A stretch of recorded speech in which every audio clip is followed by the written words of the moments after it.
Good morning students, I am Dr. Priyanka Bhalera and welcome to my YouTube channel Royal Educational Services। मेरे इस YouTube channel में आपको engineering mathematics से जुड़ी हर problem का solution मिलेगा। साथ ही साथ मैं अदर फील्ड में यूज होने वाले मैथ्स के मैं वीडियोस अपलोड करती रहूंगी। मेरा ये channel 9th, 10th, 11th, 12th के स्टूडेंट्स के लिए भी बहुत यूजफुल है। जैसे कि हम ग्रुप थ्योरी की बात कर रहे हैं, प्रीवियस वीडियो में मैंने आपको ग्रुप थ्योरी की जनरल प्रॉपर्टी बताई थी, जिसमें हमने उसकी पहली property uniqueness of identity element और दूसरी प्रॉपर्टी यूनिकनेस ऑफ इनवर्स को समझा था। आज अभी हम उसकी तीसरी प्रॉपर्टी देख रहे हैं कि यदि ग्रुप में कोई एलिमेंट होता है आपके पास में ए, तो उसका ए है अगर जी के अंदर, तो उसका इनवर्स भी उसके अंदर होगा। तो अब ये प्रॉपर्टी बोलती है कि उस इनवर्स का भी इनवर्स यदि ले लिया जाए तो खुद वह एलिमेंट आता है। तो सही है, यदि इस ए को उल्टा करके वापस उल्टा कर देंगे तो वो सीधा हो जाता है। ठीक है, जिससे कि ये पैन है ना, इसको अपन ने रिवर्स कर दिया, फिर उसको मैंने बोला एक बार और रिवर्स कर दो, तो ये कैसा आ गया आपका, सीधा आ गया। तो इसका मतलब है कि इनवर्स की ये जो प्रॉपर्टी है ये भी हमारी ग्रुप में एग्जिस्ट करती है कि किसी इनवर्स का इनवर्स लेने पे वो खुद ओरिजिनल एलिमेंट आता है। तो हम इसको प्रूफ करते हैं। हम लेके चलते हैं let e be identity element in group G में ये एक आइडेंटिटी एलिमेंट है, तो उसकी अपनी एक प्रॉपर्टी रहती है a inverse dot a equals to e for all a belongs to G, है ना। ये हमारी अब इक्वेशन आ गई, इसको इक्वेशन नंबर 1 नाम दे दो। अब हम इसमें क्या करेंगे, दोनों तरफ मल्टीप्लाई कर देते हैं ए इनवर्स की पावर ए का, है ना।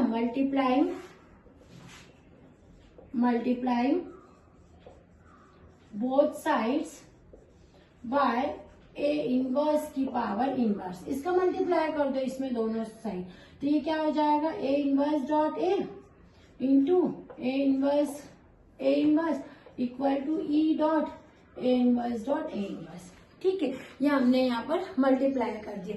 अब हम क्या करते हैं, इसको सॉल्व कर लेते हैं। इसको थोड़ा सा रीअरेंजमेंट करते और रीअरेंजमेंट करके इसको सॉल्व करते। सबसे पहले तो इस ई की जगह अपन लिख देते हैं ए डॉट ए इनवर्स और यहाँ रहने देते हैं ए इनवर्स और ये इनवर्स।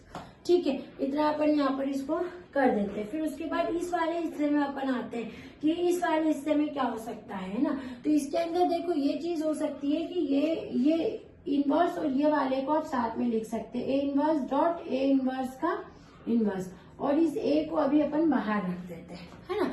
तो ये कैसा हो जाएगा, ये ई डॉट ए हो जाएगा, ये वाला साइड, है ना। और अब ये जो दूसरा साइड है इसको उठाते हैं यहाँ पर। अब क्या, इसको तो आपने सॉल्व कर लिया, तो ये कैसा हो गया आपका ई डॉट ए। अब ये जो दूसरे साइड में अपन देखते हैं, ठीक है, इस ई को अपन ने कैसा लिखा था, ए डॉट ए इनवर्स लिखा, इसको एज इट इज कर चलने दो, है ना। अब अगेन हम क्या देखते हैं, यहाँ पर ये ई है, ये ई डॉट ए इनवर्स का इनवर्स, तो ई से ये आपने कैंसिल कर दिया, तो आपको क्या मिल गया, ए इनवर्स का इनवर्स इक्वल्स टू ए। और यही तो हमको प्रूव करना था, हेंस प्रूव कि कोई भी एलिमेंट का इनवर्स जो होता है वो खुद वही एलिमेंट होता है, और यही इसकी थर्ड प्रॉपर्टी है। ठीक है, अब इसकी जो फोर्थ प्रॉपर्टी है वो रिवर्सल लॉ है। ये थ्योरम के फॉर्म में आता है reversal law.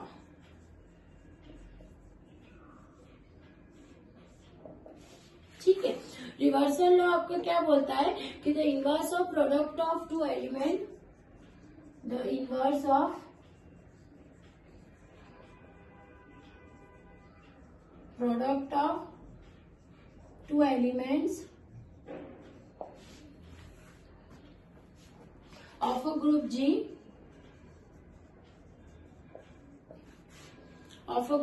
is the product of inverse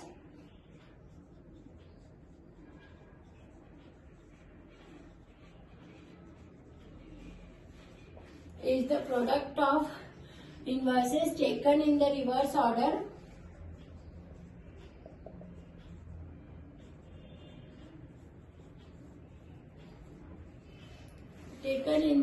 order that is AB का whole inverse equals to B inverse dot A inverse for all A, B belongs to G, है ना। Reversal law ये बोलता है कि यदि आपने दो कोई भी एलिमेंट लिए और उनका इन्वर्स किया तो उसका जो प्रोडक्ट आता है वो कैसा आता है, उनके ऑर्डर को रिवर्स कर देता है वो। मतलब A इंटू बी का होल इन्वर्स जो है वो कैसा आएगा, B inverse into A inverse, है ना। ये आपका रिवर्सल लॉ कहता है कि कोई भी दो नंबर के प्रोडक्ट को का इन्वर्स लो तो जो उसका आंसर आता है उन दोनों एलिमेंट के इन्वर्स के प्रोडक्ट के बराबर आता है। मतलब A B inverse is equal to B inverse dot A inverse, ठीक है। ये आपका रिवर्सल लॉ का स्टेटमेंट है पूरा। अब इसको हम प्रूव करते हैं, ठीक है। इसको प्रूव करने के लिए सबसे पहले हम कोई दो एलिमेंट हमारे ले लेंगे कि लेट A, B बिलोंग करता है G के अंदर। अब यदि ये G के अंदर है तो इनके इन्वर्स भी होंगे। Then there exist A inverse B inverse belongs to G, है ना। एलिमेंट है तो उसके इन्वर्स भी होंगे। देन वी हैव, अब हम इन्वर्स की प्रॉपर्टी हमारी लगा देते हैं। A inverse dot A equals to E equals to A dot A inverse. ये हमारी इक्वेशन नंबर 1 हो गई। अब वैसी की वैसी हम B के साथ में लगाते हैं। B inverse dot B equals to E equals to B dot B inverse. ये इक्वेशन नंबर हमारी 2 हो गई है ना। और यहाँ पर E जो है हमारा आइडेंटिटी एलिमेंट है। यहाँ मेंशन कर देंगे वेयर E इज अ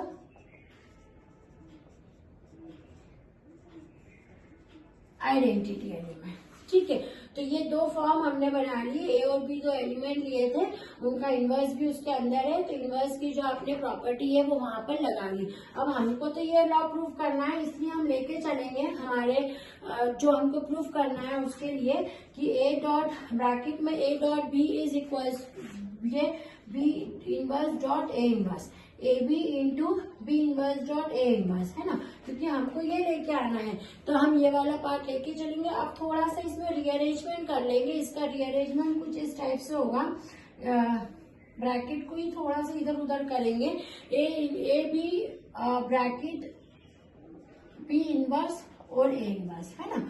ये ए बी बी इनवर्स अंदर लिया और ब्रैकेट बंद करके ए इनवर्स को बाहर ले लिया। अब इन दोनों को साथ में लिख देंगे हम, ठीक है।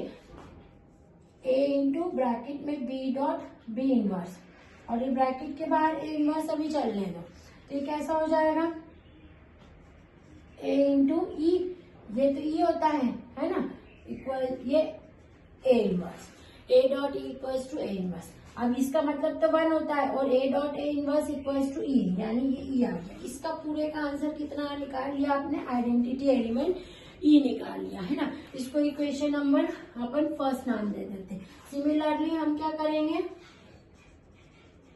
दूसरा इसका जो पार्ट है वो प्रूव करेंगे। कौन सा वाला, इसका उल्टा B inverse dot A inverse A B की वैल्यू निकाल लेंगे हम, है ना। इसकी वैल्यू आप निकालोगे तो इसकी वैल्यू में आपको थोड़ा सा रीअरेंजमेंट करके निकालना पड़ेगा। B इनवर्स के साथ में अपन क्या करेंगे, A इनवर्स और इसको साथ में लिख देंगे। अब इन दोनों को अपन साथ में लिख देंगे, ठीक है। तो ये कैसा हो जाएगा आपका B inverse A inverse dot A dot B। अब ये कैसा हो गया, E हो गया। मतलब इस पूरे का आंसर भी आपका E आ गया। इसको इक्वेशन नंबर सेकेंड नाम दे दो। अब फ्रॉम फर्स्ट एंड सेकेंड से अपन क्या देख रहे हैं कि अपन ने जब A B into B inverse dot A inverse किया तो भी आइडेंटिटी एलिमेंट आया, और जब अपन ने इसका रिवर्स उल्टा कर दिया मतलब B inverse dot A inverse into A B किया, तब भी अपने पास में क्या आ गया, आइडेंटिटी एलिमेंट हो गया। तो इनवर्स की डेफिनेशन से फ्रॉम इक्वेशन 2 and 3 इनवर्स की डेफिनेशन से हमको क्या मिल गया है, from the definition of inverse from equation